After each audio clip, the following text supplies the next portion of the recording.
unlike other kind of like Hong Kong women who are like dainty and slim, and I wanted Cola to look like someone who could run really fast and who could fight you.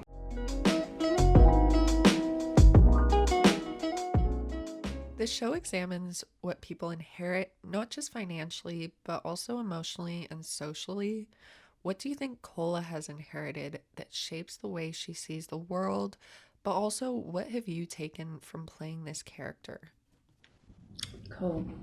Yeah, what has Cola inherited? I think Cola comes from a different world than a lot of the other characters, and her family working class, and she has learned that she has to work hard to get herself out of this, into a better situation. There's very much this flavor of like meritocracy with Cola. Like the harder you work, the more you put in, the more reward you'll reap. And that was very important to crafting the character. I think like she needed to be someone who was like unstoppable, who knew about hard graft, who knew like I had a whole backstory for her and how she went from a working class girl in kind of like the Midwest in America, with a single mum, and how she got to like, an amazing school, and she worked her ass off, and she was in the gym all the time, and she was, all of this stuff. I felt like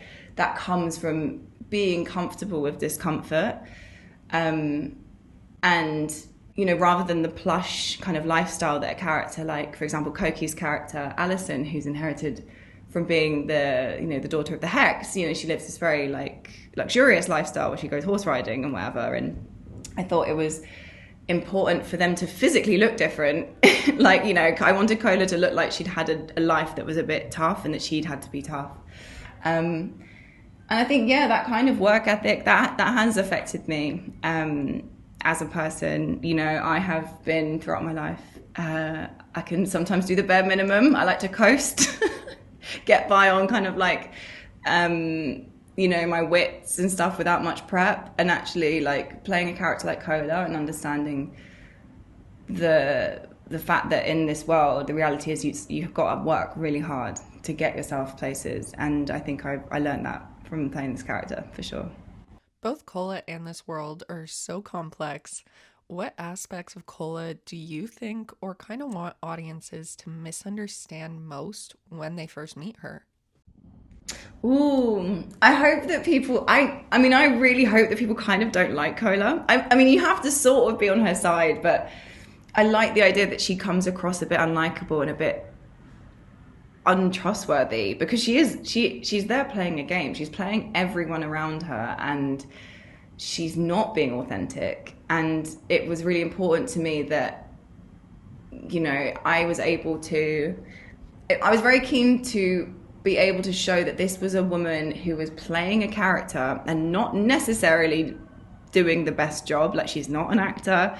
So, the fact that she might seem a bit fake, especially in the first episode, or, when we do see her when she's kind of schmoozing around in this world, if she doesn't feel authentic, like, I like that. I like the people who are like, oh, she seems like she can't be trusted, because she can't be.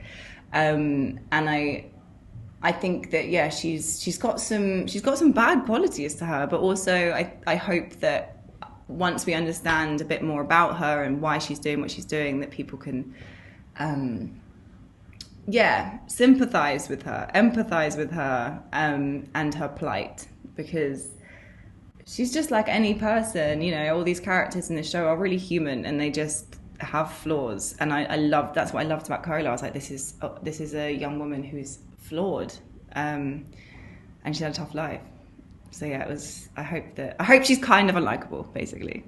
With power being such a big theme, what do you think this season says about the cost of maintaining status and influence?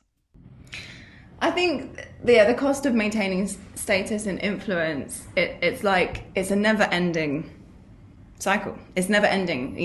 Like capitalism, it's just constant. It's growth. There's no end to anything, and people always, once people get more, they want more, and they forget what it was like to not have anything. And it's it's fascinating to me to see how, you know, people in this world of these ultra wealthy, powerful people who are feeling like they're losing their influence, or they're losing that, and they need to prove, or they need to work, or they need to double cross someone in order to hold on to their, you know, keep purchase on the things that they have. And, you know, it must be exhausting, is what I remember thinking. Like, you know, so many people in this world don't have an inkling of what it's like to be that rich, to be that powerful. And I mean, all I could see was that it seemed like a lonely and tiring business. The show is called The Season. If this season represented a chapter in Cola's life, what would you call that chapter? Ooh. I think it would be the catalyst.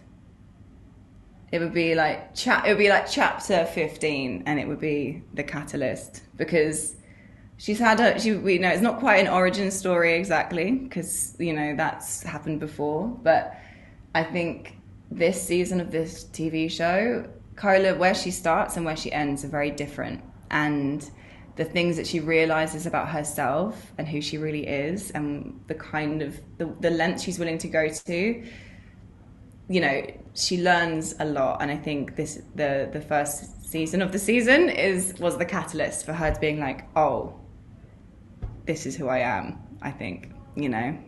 So yeah.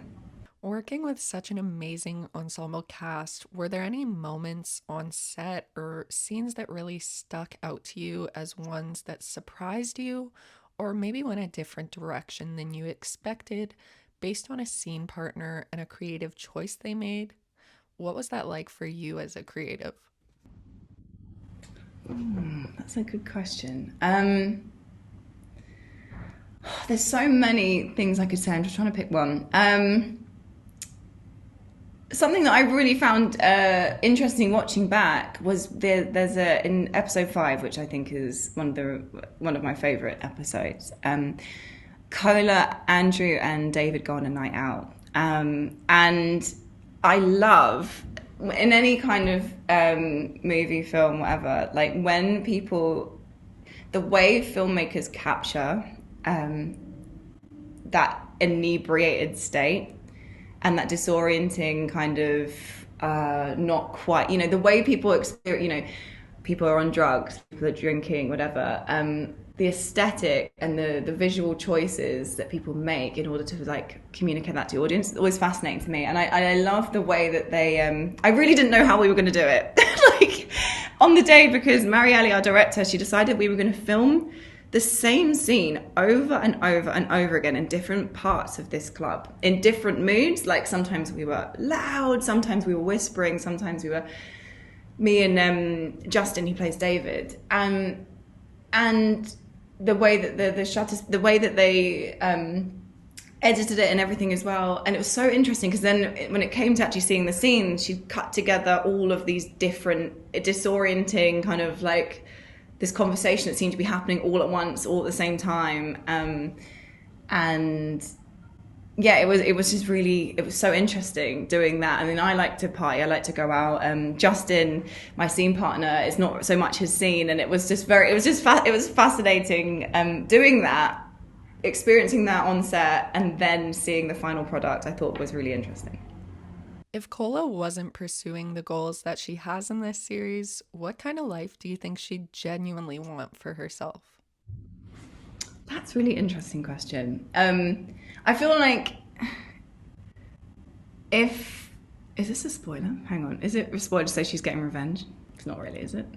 If she wasn't just hell-bent on getting revenge, I think she'd have to do something where she's in a high-powered position still. I think she's someone who, I think she'd be a great spy.